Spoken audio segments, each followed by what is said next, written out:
universe. Good morning, good afternoon, good evening, wherever you are in the world. You have stumbled right into Kari's Corner.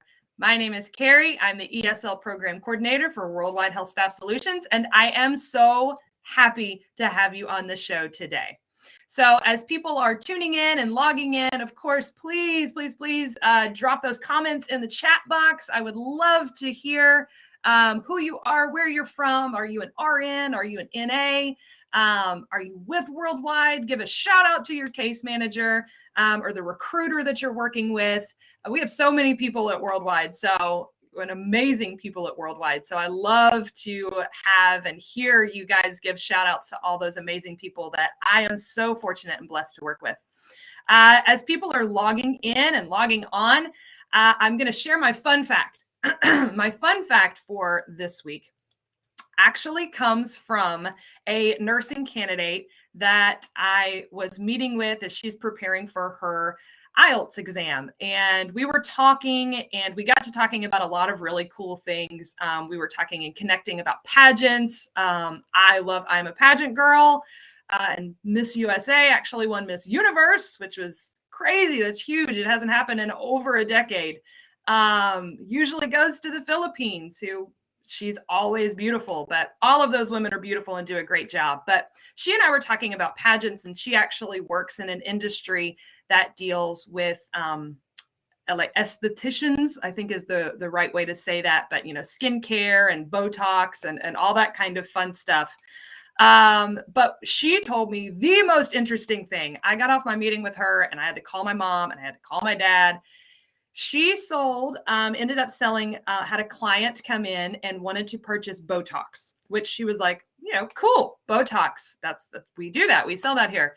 He wanted to purchase it for his camels. And so any of you who are on that side of the world who have camel racing and camel showcases, you guys can probably attest to this. But over here in the US, horse racing is one of the big things over here, thoroughbred horse racing.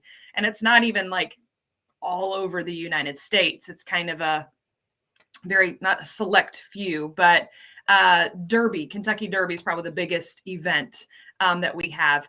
But he bought Botox for his camels and his camels' lips, because apparently how a camel's lips look is really, really important. And that just blew my mind. I was like, that is the most fascinating fact I have ever heard. So to my candidate, if you're out there watching, Joanne, that story just made my week. Camel Botox and Camel Bow. My dad, Cambo is when I was talking to my dad. He was like, you could make a market for that and call it Cambo. So that was just really, really crazy. Super excited to see that we have people from the Philippines tuning in. We have people from Pakistan tuning in. So happy to have all of you on the show today. Today's show is going to be chock full of tons of information. And I feel like on the show, and when we talk about the English exam, all we really talk about is IELTS and TOEFL. And PTE is starting to make its way into, the Bahamas. Yes. Ugh, so jealous. But the PTE is starting to really make its way into that conversation as well. And today's show, as much as I appreciate all of my TOEFL people and my IELTS people, and I'm really excited to have a representative from the PTE coming on the show in February. Guyana. Wow, that is so cool. Hello. And Dubai. Oh, Dubai is so beautiful. But I appreciate those exams, and I know that a majority of candidates do take IELTS, TOEFL, and now PTE is becoming an option. But what I want to talk about today are the three other exam options that you have, right? There are three really other big exams options. We just call them the other exams, right? Not a lot of people ask questions about it. Occasionally, I will talk to candidates who are preparing for these exams, but I feel like, number one, there's not enough information out there about these exams. There's a lot of question marks about whether these exams are accepted. So today's show, I went down the rabbit hole of other exams this week. That is your colloquial phrase for you today. In America, if we say you're going down the rabbit hole, that means like you are really like finding all sorts of information. If you've ever like clicked on something because you're researching it and then you find yourself like clicking on something else and then something else and then something else, you have gone down the rabbit hole. We are all guilty of that. So I went down the rabbit hole for the OET, the TOEIC, and it used to be called the MELEB or the MELEB. It's now called the MET. I'll get into it. They went through a change and kind of a facelift, if you will. Haitian viewing from the Bahamas. I have been to Haiti, and that is a beautiful country as well. That is absolutely fantastic. Love to have you on the show. All right, so let's kind of talk about what it is we're going to be looking at today. So I'm going to give you an overall summary of each of these exams. And then I'm going to give you a breakdown of the OET, a breakdown of the TOEIC, and then a breakdown of the MET. And then we're going to talk about choosing which one is best for you. So I want to start off by saying that all of these exams are accepted by CGFNS for a visa screen. Now, remember, you still have to check with your state boards of nursing. That's always number one. It's what does the State Board of Nursing require? And I know a lot of people are like, well, I just want to get my visa screen out of the way. Here at Worldwide, we do not move you. Tanzania. Oh my gosh, I had an associate professor from Tanzania one time, and he was so amazing. Thank you for being here. But what I was saying is we will not process your visa screen. We will not let you move forward until you've taken the state-approved English examination. I know that's a pain, and I know you're like, I just want to get to the United States. I'll take that exam when I get there. No, can't do that because, you don't know how many times it's going to take, how many attempts you're going to have to take. So with these exams, yes, they are accepted by CGFNS for the visa screen. However, we are still telling you got to take that state-approved exam. And yes, that does mean, for those of you headed to California, that does mean the TOEFL. But let's talk about these other exams. I am so excited to talk about these exams. There's so much information about them, and I learned so much about them. So I'm going to start off by looking at the OET, right? The OET is a really cool exam because it's designed specifically for healthcare professionals.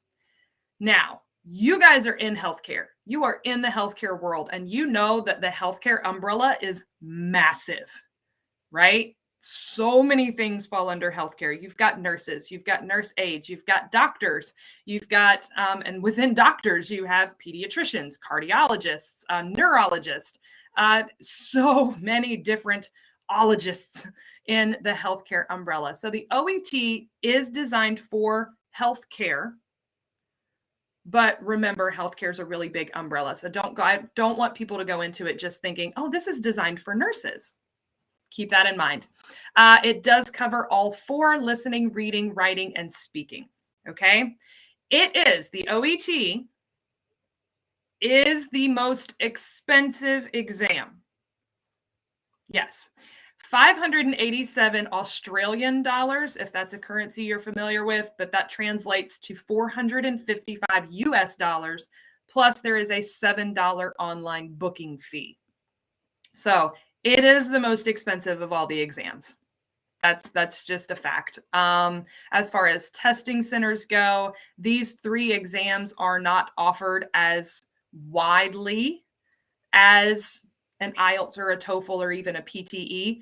But if you are near a testing center and your state does accept the OET, which I'll get into that, the OET is an option for you. Just know you're really going to want to pass it the first time because it's $455.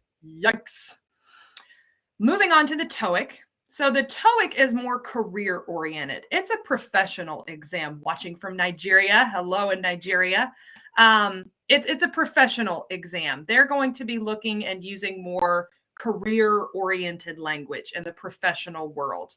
It also covers listening, reading, speaking, and writing, but it's separated into two sections. So listening and reading and speaking and writing. I do have the TOEIC might be a good option for some of you if you're if it's a state approved exam for you. The TOEIC does cost $280 total for all 4 tests, but if you only need to take 2 of them, they're $140 per section, which I'll get into that when I get into the TOEFL. So next is the MET. It's formerly known as the Michigan English Language Examination Battery, something like that. And battery is just a fancy word for multiple tests in one. It's a battery of tests, it's a list of tests. So it's American English, which is awesome. A lot like the TOEFL, which is designed, here in the United States.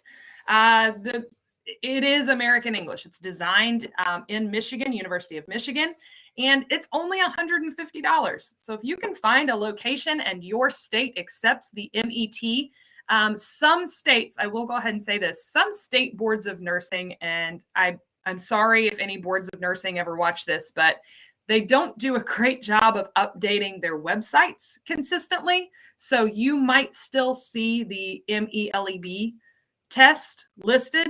That's the MET.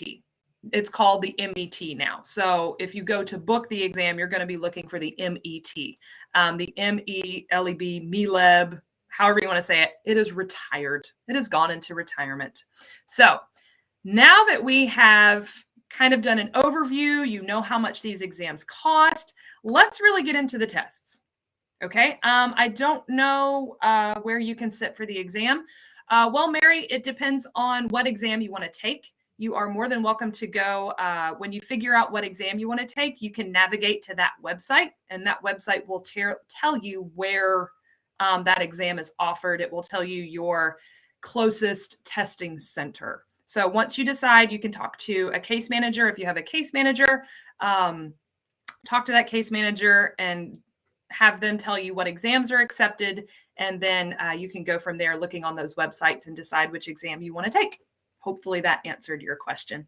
So let's look at the OET. It stands for Occupational English Test, which we already talked about is healthcare related, right? So there are 4 exam sections that you'll take. Listening is 45 minutes. Reading is 60 minutes. Writing is 45 minutes, and speaking is 20 minutes. Now, a lot of people are kind of daunted by the IELTS, but the IELTS speaking section is 10 minutes. You have 4 minutes, 2 minutes, and then 4 minutes, part 1, part 2, part 3. So it's 10 minutes. This one's double the length in speaking, but you know it's going to be about healthcare, right? So the listening portion, to kind of get into what the test covers, the listening portion, you're going to be listening to patient consultations and lectures, much like you would have heard when you were in university or college. Reading, all of the texts are health related. Writing this is really cool. So the English teacher in me is like, oh, wow, that's really, really cool.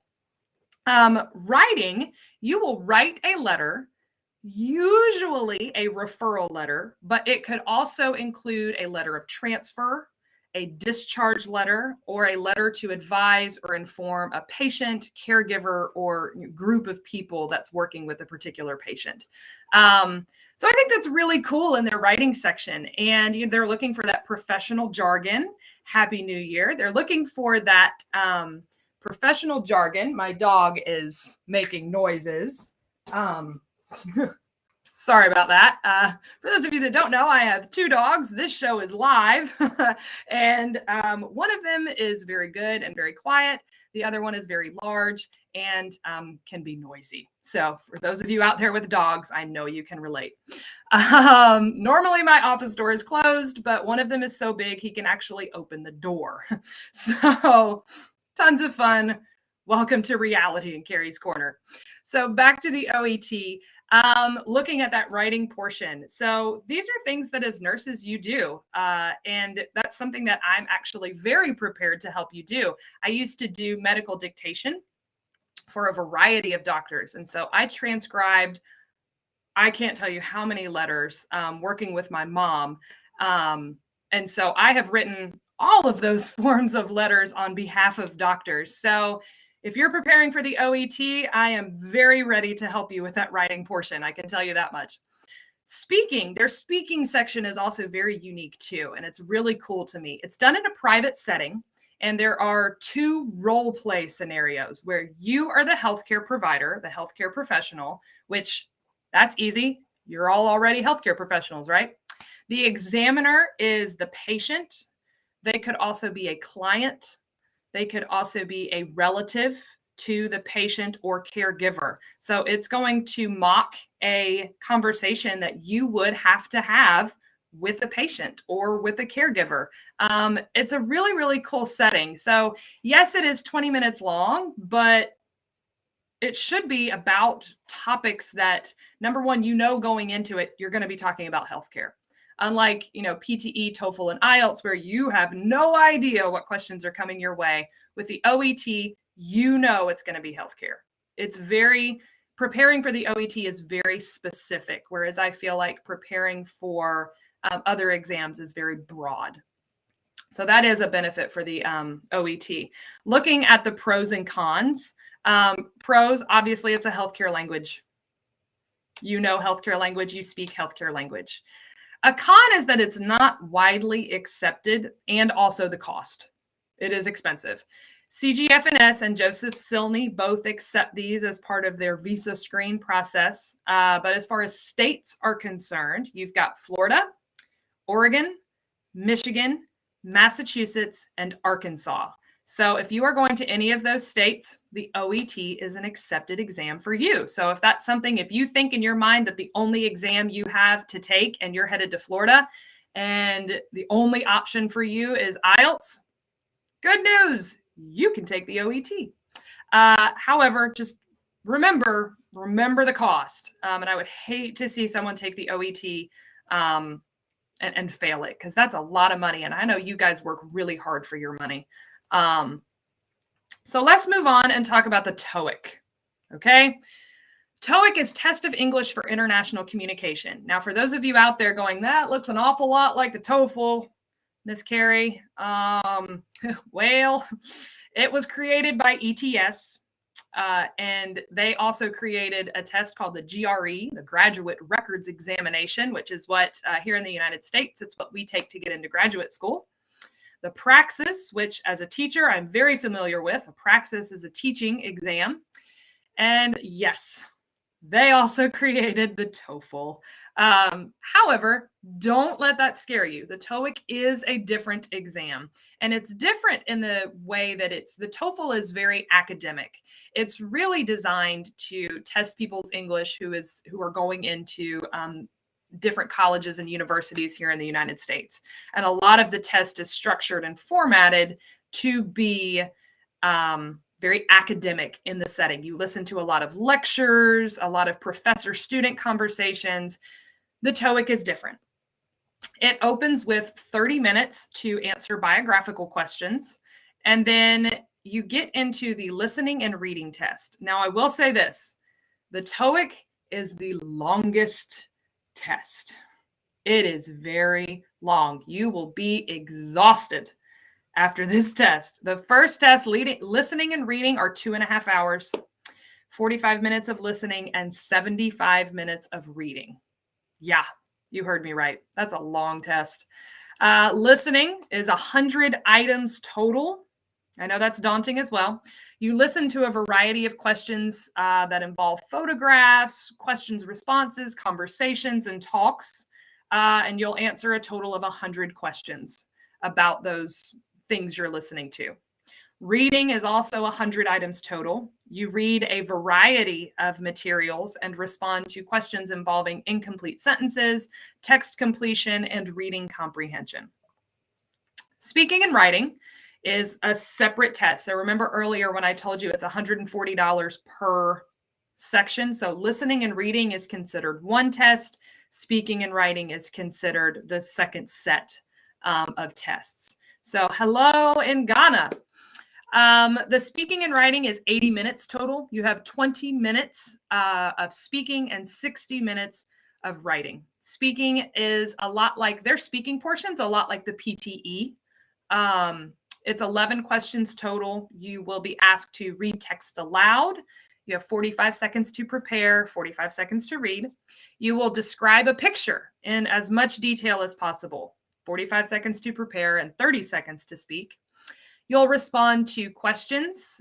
You'll only have 3 seconds to prepare for the response. And I know that's 1, 2, 3, go. So I know that's not a lot of time. That can be a little, but there are 2 questions. You get 15 seconds to respond, and 1 question is 30 seconds in length. So they're very short. What in the United States we would call that like off the cuff, kind of just your first response. You don't want to sit there and really think about, is this what they're looking for? Is this right? Is this wrong? It's very just first answer that pops into your brain, go. And then finally, there is a question using given information. So they give you 45 seconds to read something, 3 seconds again to prepare your response. And then your response, I believe, is something like 45 seconds. So the longest speaking section for the TOEIC that you have is 45 seconds, which isn't too bad. But like I said, there are 11 different questions, and they're going to be very different. They're going to be all over the place. So you have to kind of mentally prepare for that. Writing is 8 questions in total.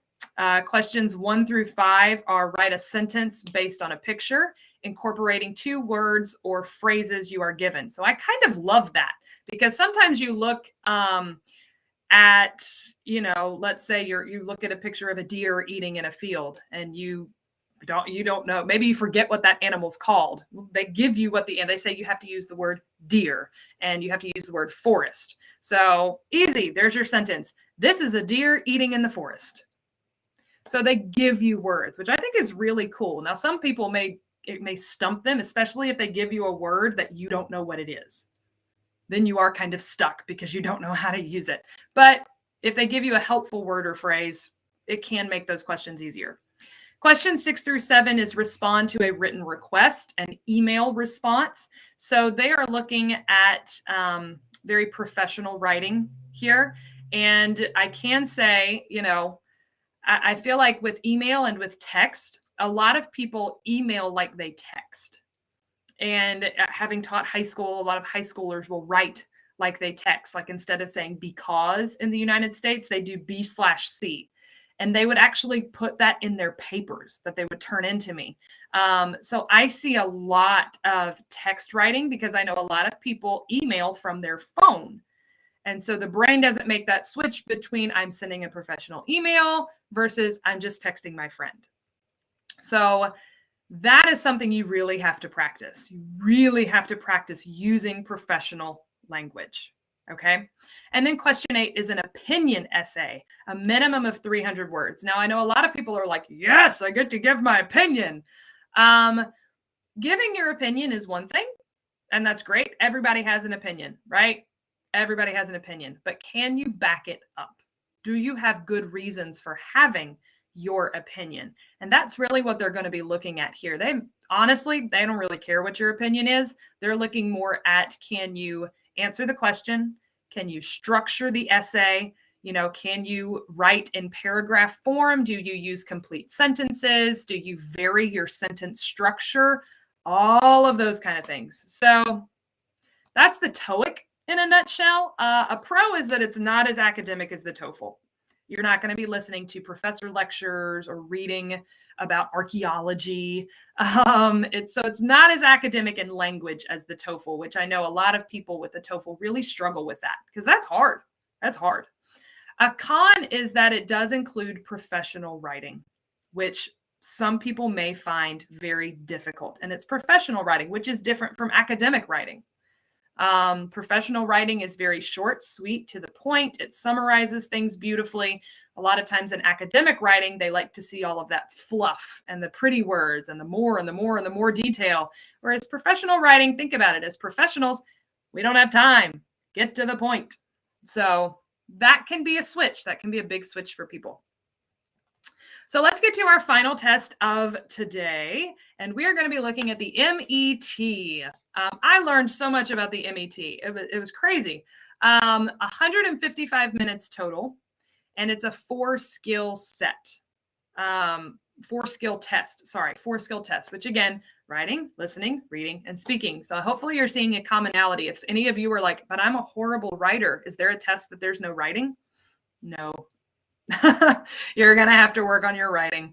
But writing, you have 2 tasks to complete in 45 minutes. The MET is Michigan English test. It was designed at the University of Michigan right here in the United States. In Michigan, well, they don't talk like that in Michigan, but Michigan English test is what it stands for. Part 1 is you write a few sentences in response to 3 related questions about personal experiences. Part 2 is a multi-paragraph essay in response to a prompt. Simple enough, right? The next is listening. Listening is 50 questions. It's 35 minutes in length. I want to pause and point out this test is 155 minutes in total. So this test is the same length as just the reading and listening portion of the TOEIC. So nowhere near as long, which is a big plus in my book. But the listening portion is 50 questions in 35 minutes. Part 1, you're listening to short conversations followed by questions. There's 19 total questions. Part 2 is longer conversations, each followed by 3 to 4 questions, and that's 14 questions total. And part 3 is short talks delivered by a single speaker, followed by 17 questions total. So it is 50 questions in total, but I love that the MET, for those of you who opt to take this test, it does a really great job of breaking down what is in each section. So you know exactly how many of each question is going to be asked, which is really cool. It's a really, I love that they do that and give you that information. Good job, Michigan. Reading is 50 questions in 65 minutes. There are 20 grammar questions, which again, shout out to Michigan. I'm an English teacher, so anytime they are flat out telling you there are 20 grammar questions here. Yay! Grammar, which is the number one thing here in the United States that we tend to butcher when it comes to writing. Grammar rules just fly out the window. I can't tell you how many times I've had to teach what a comma is and where to put a comma and what a semicolon is and how to use those and all that kind of fun stuff. So to see that Michigan has actually put in 20 grammar specific questions is beautiful. Beautiful. They dropped the ball in the college football playoffs, but they definitely scored many touchdowns with the MET test. For those of you who don't know, college football, I'm a big college football fan. So college football in the United States, when you get to the United States, pick a college football team and cheer for them. It's tons of fun. So continuing on with reading, after the 20 grammar questions, you've got multi-text reading, which is 2 sets of 3 linked passages, each followed by 10 questions. So you've got 3 passages, and let's say that the theme is going to be like endangered species. So you'll read about the Bengal tiger, and then you'll read about the grizzly bear, and then you'll read about the blue whale. You know, there's a common theme that connects the 3 articles, and then you'll have 10 questions about those 3 articles. Single text reading, which is 2 extended reading passages. So those are going to be your longer reading passages, much like what you would see on an IELTS or a TOEFL in their reading portions. So there are 2 of those passages followed by 5 questions each. So that's the reading section. Hello in Saudi Arabia. So happy that you're here with us. Speaking is 5 stages in 10 minutes. So 10 minutes. Yay. We love to see 10 minutes. However, I personally love how they do the speaking section. Okay. The speaking section builds. You start with the most basic of English, and as the questions go on, they become more and more difficult. It involves more, not necessarily difficulty in speaking, but it's more complex thinking, which I love. Hello in Qatar. So stage 1 is describe a picture. So let's say that, you've got the 2 pictures that I have on the screen. Those are called succulents. Okay. So stage 1 is describe a picture. So I would say these are 2 pictures of green succulent plants. Both of them seem to be thriving. They're doing very well, right? Stage 2 is talk about a personal experience related to the picture. So I would say that I had a former student give me a succulent plant because she knows that I have no ability to grow plants. If you want a plant to die, give it to me because I will find a way for that plant to die. But a succulent, she gave that to me kind of to give me some hope that I was able to keep a plant alive. There you go. I made a connection to the picture, said something about it. Stage 3 is give a personal opinion related to the picture. And I know some of you are like, all right, Kari, how are you going to have an opinion on succulents? Well, here you go. I would say that keeping a plant alive is not correlated or related to your ability to keep another human alive. Unlike the plants in my home, I have 2 thriving children who I thank God that they are happy and healthy and they're well-fed little individuals, unlike my plants. So you cannot walk into a home and judge someone's ability to take care of something based on the plants in their home. There you go. If I fill my home with succulents, then I should be fine. Stage 4 is explain advantages and disadvantages of a given situation. So you're going away from the photo now. You have to pull away from the photo and they're going to give you a situation. And you have to look at it from an unbiased perspective and give advantages of the situation and disadvantages of the situation. Do you see how this is getting harder and harder as it goes, right? And then stage 5 is give an opinion and try to persuade the examiner to agree. Wow. A lot of people see persuade, and some people are like, yes, I was born for this. I should have been an attorney. And other people are like, I'm not good at persuading people. I know that a lot of Asian cultures are very, very respectful, and especially they are not forceful with their opinions or their beliefs, which is a beautiful thing. So persuading, especially on a test that's an American-based test, that can be difficult for some. So that's something you're really going to have to practice, is persuading someone respectfully. So looking at the pros and cons of the MET, a pro is that it's American English as well. Another pro is it's the cheapest test option. Another colloquial phrase would be par for the course. And that is a golf term, but it's often used when you're comparing things. So if something is average, like if you're looking at like multiple restaurants and you say, that one's par for the course. It's an average restaurant. It's not great, but it's not awful. It's just average, right? So it is, as far as cost goes, is actually lower than most of the others. The con is that it's not widely accepted. Unfortunately, you're looking at Alabama, Massachusetts, North Dakota, Oklahoma, and the Tennessee boards of nursing. Those are the states that accept the MET. It's also not as widely available. It's probably one of the most difficult exams to sit for as far as location is concerned globally. But what's really funny is the name of this test is the Michigan English test, right? What state is not listed on states that accept the MET? Michigan. Michigan doesn't even accept their own test. That baffles me. That just absolutely blows my mind. That's crazy. That's crazy. They don't accept their own test. And it's a great test. It is. It's a great test. So finally, the final thing we're going to do today is we're going to break down scores. Okay, because that's really the big thing that everybody's looking for, is what are the passing scores? The OET, each section is worth up to 500 points. And the required scores for the OET, according to CGFNS. Now, keep in mind, boards of nursing may have a different or a higher requirement, but you definitely have to at least meet the CGFNS minimums, right? A 300 in reading, listening, and writing. That is the, oh, thank you. Thank you so much for that compliment. CGFNS requires a 300 in reading, listening, and writing, which is the equivalent of an IELTS 6.5, right? 350 in speaking, which is the equivalent of an IELTS 7. So if those of you who are looking at other tests and you want to see how you would perform on that test, those are the kind of required minimum scores compared to an IELTS. Their score reports come out in about 14 business days. Next up is the TOEIC passing scores.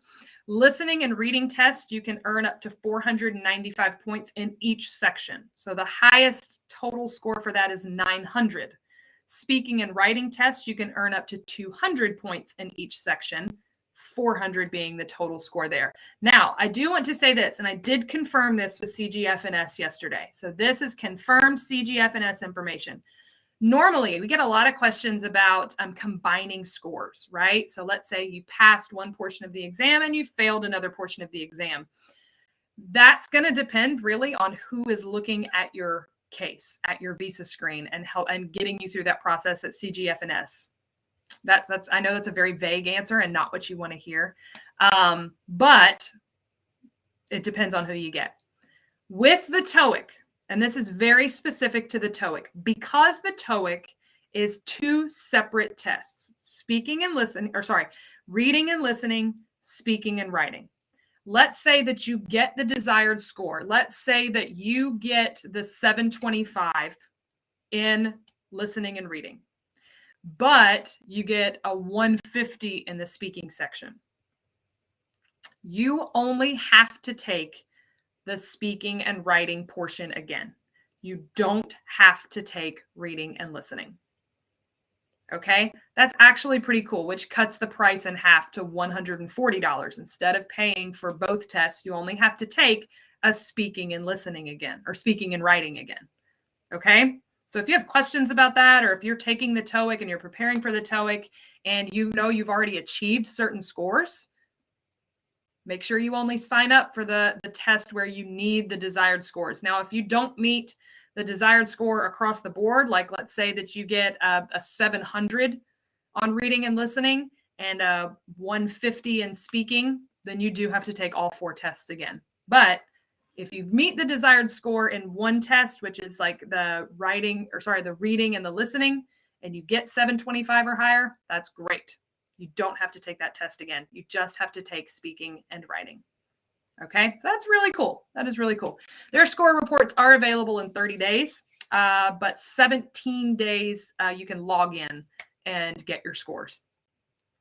And finally, the MET. The MET, like I said, the MELAB is retired. It was replaced by the MET. So if you see MELAB on any boards of nursing websites, it's the MET. That's the test it is now.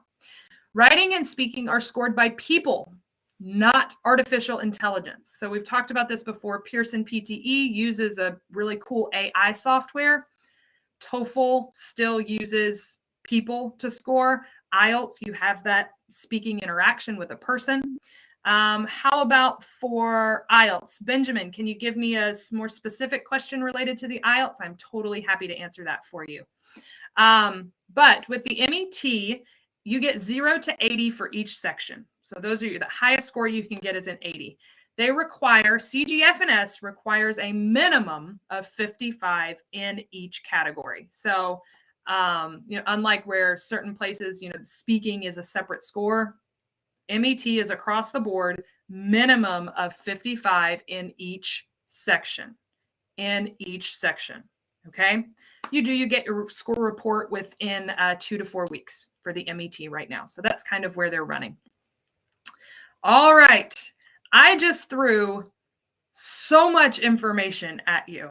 I'm sure some of you have more questions about these language exams. Some of you may now be thinking, oh, I didn't know I could take that exam. Can you tell me more? Yes. Please reach out to me. I put my email address on the screen right now. If you want to jot it down or take a screenshot with your phone, whatever you got to do, I am happy to answer those questions. Oh, there's Benjamin's question. You were talking about if you did not get the required band score, which part of the English test has bearing? Okay, so that is the IELTS exam. And you are, if you're talking about like combining scores or something like that, with the IELTS, if you don't reach the desired score, you have to take the entire test again. The IELTS is not broken down into where you can just sign up for certain subsections. You have to take the entire test again. Some agents at CGFNS, let's say you took the IELTS twice and you got the 6.5 overall, and then you got a 6.5 in speaking. But let's say you take the test again and you get a 7.5 in speaking, but somehow you just like tanked everything else. So you got a 6 overall. Some agents will combine scores, which would give you what you need to move on.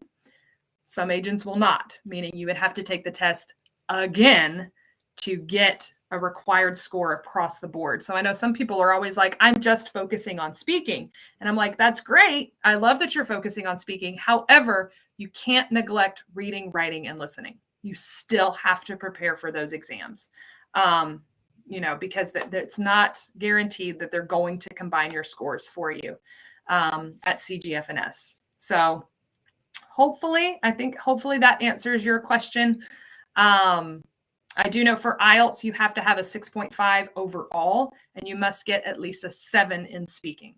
So those are the required band scores for the IELTS, and that's across the board. That's the CGFNS requirement and pretty much every state's requirement as well. So 6.5 overall, and then a 7 in speaking. Very helpful. Yes, wonderful. Good. Yay. I was glad I was able to answer that for you. Well, all right, ladies and gentlemen, that is going to conclude our show for today.